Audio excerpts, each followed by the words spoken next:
People stuck in anxiety and depression, bouncing from one extreme to the next. 1 month, they give everything. The next, they cut everyone off. They think they're evolving, but they're just spinning in the same damn loop. Why? Because their brain is lying to them. Cognitive distortions, black and white thinking, catastrophizing, they make you believe there's only 2 choices: be Jesus or be Wizard Liz. On one side, self-sacrifice. Be endlessly kind. Give until it kills you. What happened to Jesus? He was betrayed, crucified, left alone. And on the other hand, Wizard Liz, who is a modern image of a selfish, arrogant woman who ultimatum, always and everywhere puts herself first. Always. No matter what. Sound empowering? Maybe. But look closer. The ending is the same as with Jesus. The ending ends in betrayal. You've probably seen people like this, always swinging between extremes, from blind self-sacrifice to ruthless self-interest. And when you look from the outside, it's painfully obvious. They're going nowhere. They're running, but in circles. The direction changes, but the destination never does. And sometimes, in the middle of watching someone spiral, you catch a glimpse of something disturbingly familiar, a pattern you recognize, maybe too well. If you clicked on this video and made it this far, chances are this topic isn't foreign. Maybe now isn't the time to chase another strong side, but to understand the deeper mechanism that keeps pushing people from one extreme to the other. There's no hype in this video. Hype lives in extremes, in slogans, in quick answers. I'm giving that up today.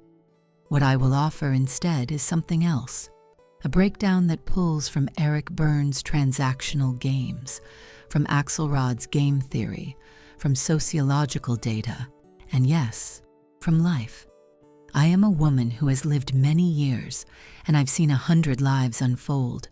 I've seen where people started, the tactics they chose, and where those tactics actually led them. And the strange thing is, it all aligns, almost perfectly, with what the real thinkers have been writing about for decades. And since I've already said I'm not exactly a young woman anymore, let me add this. My life has had phases. There were times of chaos, overgiving, chasing, pretending, and also times of silence, distance, and cold self-protection. But things only started to fall into place in my work, in my relationships, in how I used my time when I finally understood this. You don't need to be everything for everyone.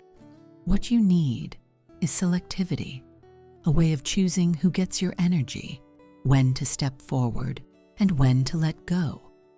That one shift changed everything.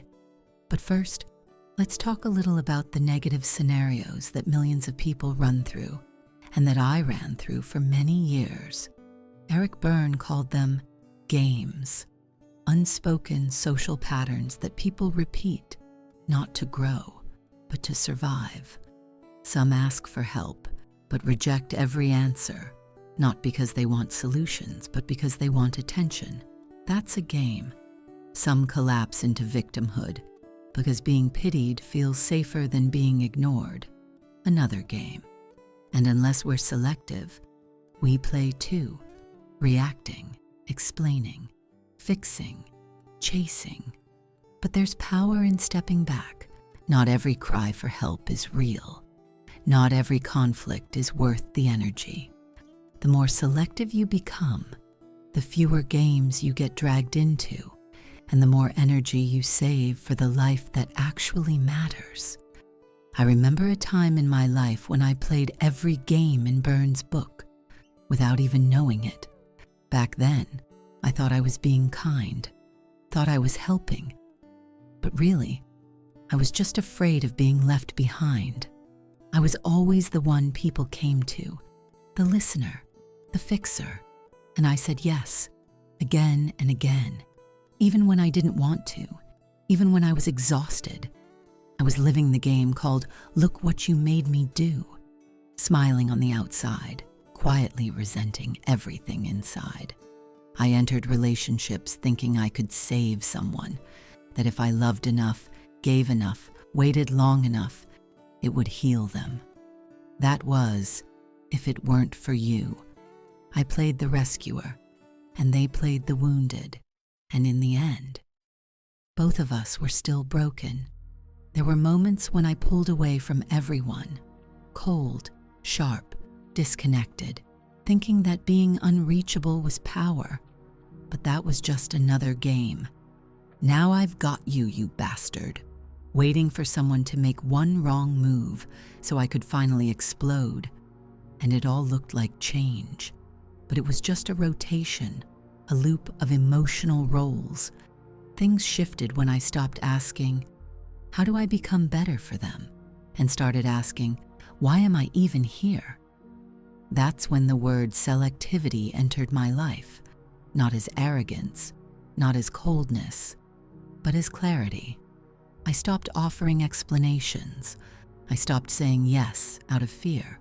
I stopped entering dynamics where I was already set up to lose or to play. And the irony?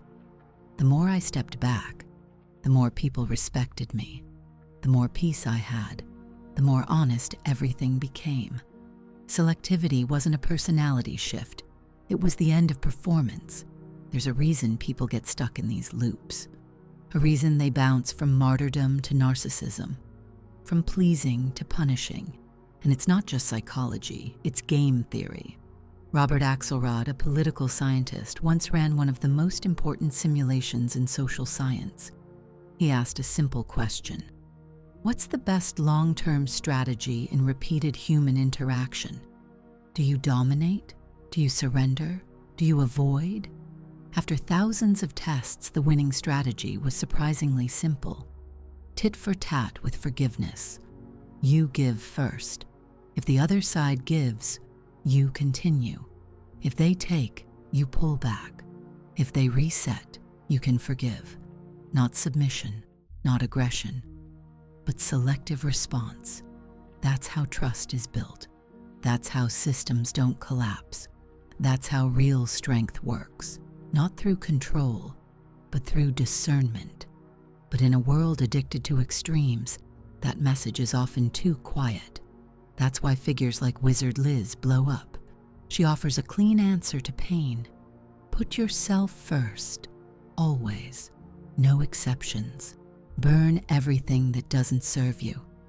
And for many women, especially those who've spent years overgiving, chasing unavailable love, tolerating neglect, that message feels like power.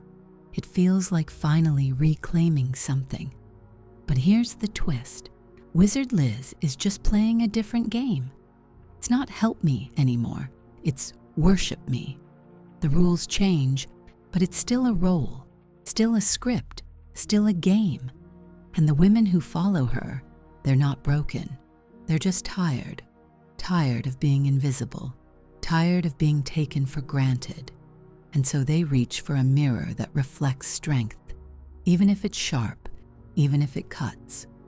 What they often don't realize is that true power doesn't scream, it selects.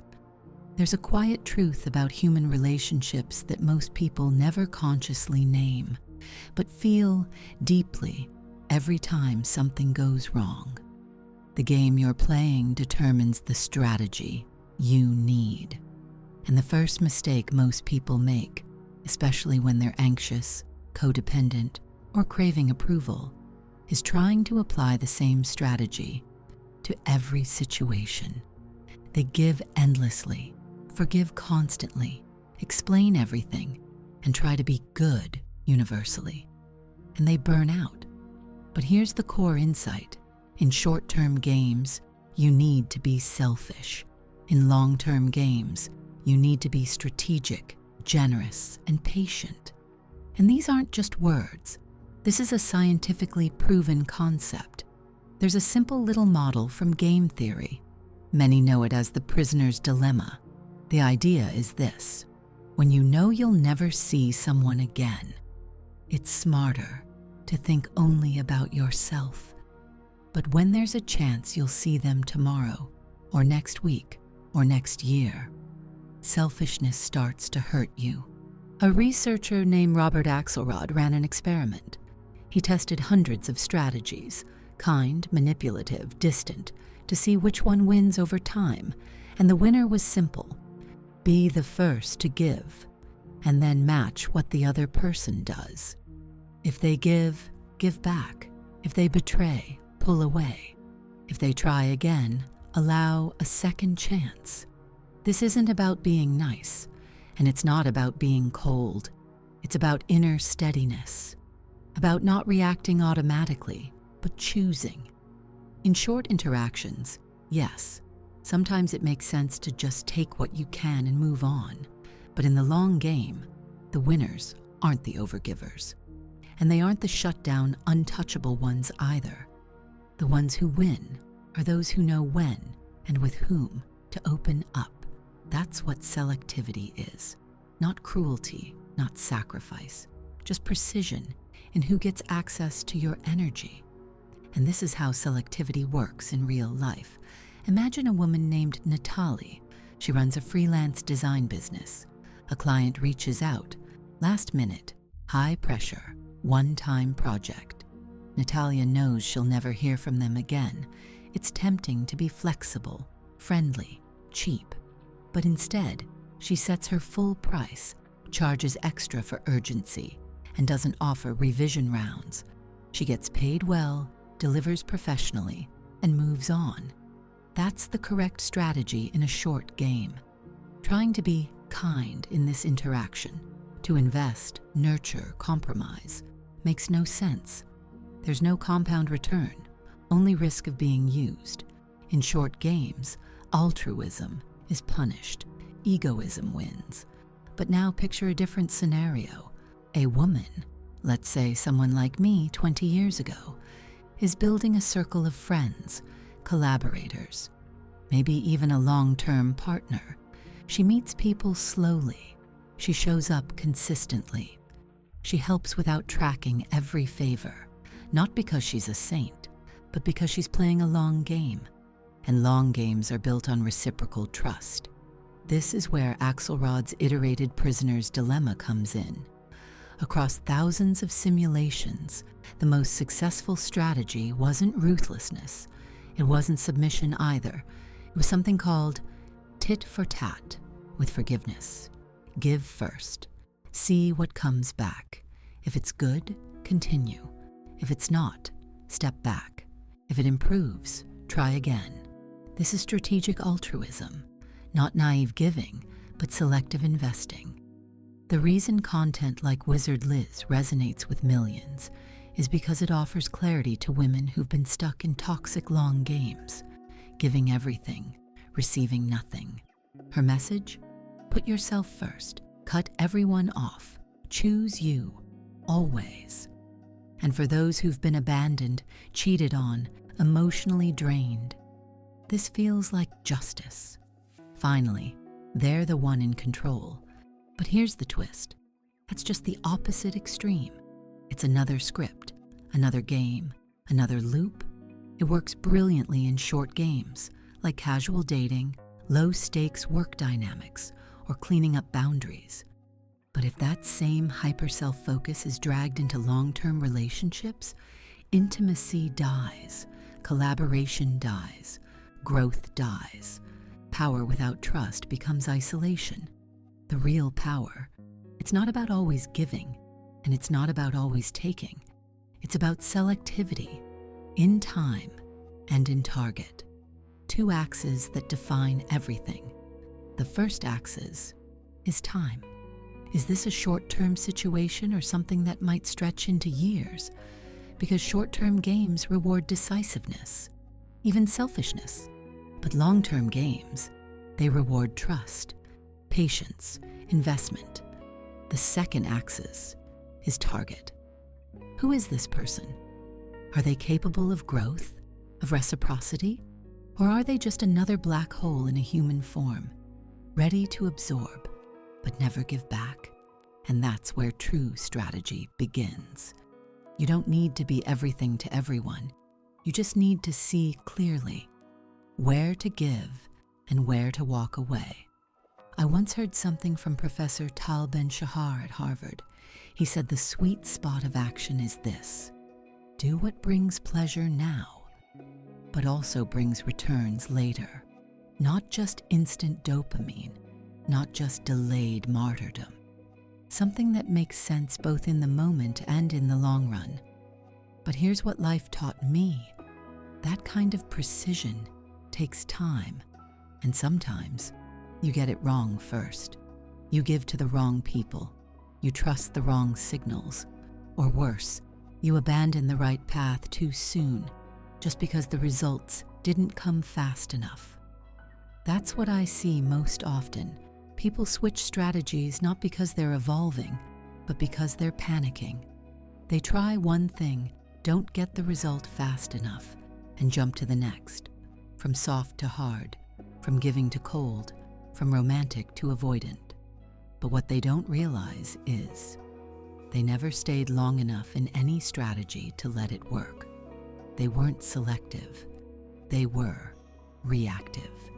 And in a reactive life, even the right moves feel like mistakes.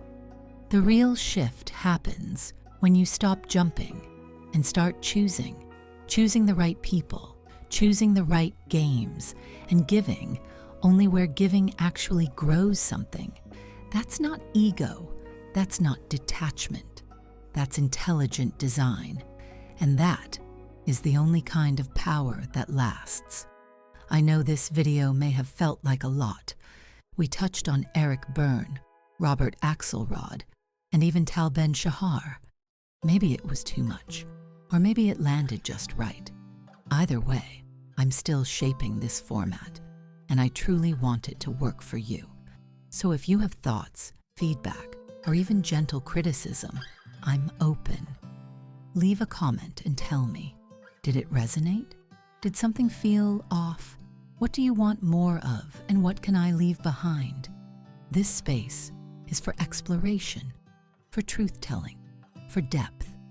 And I want to build it with you, not just for you.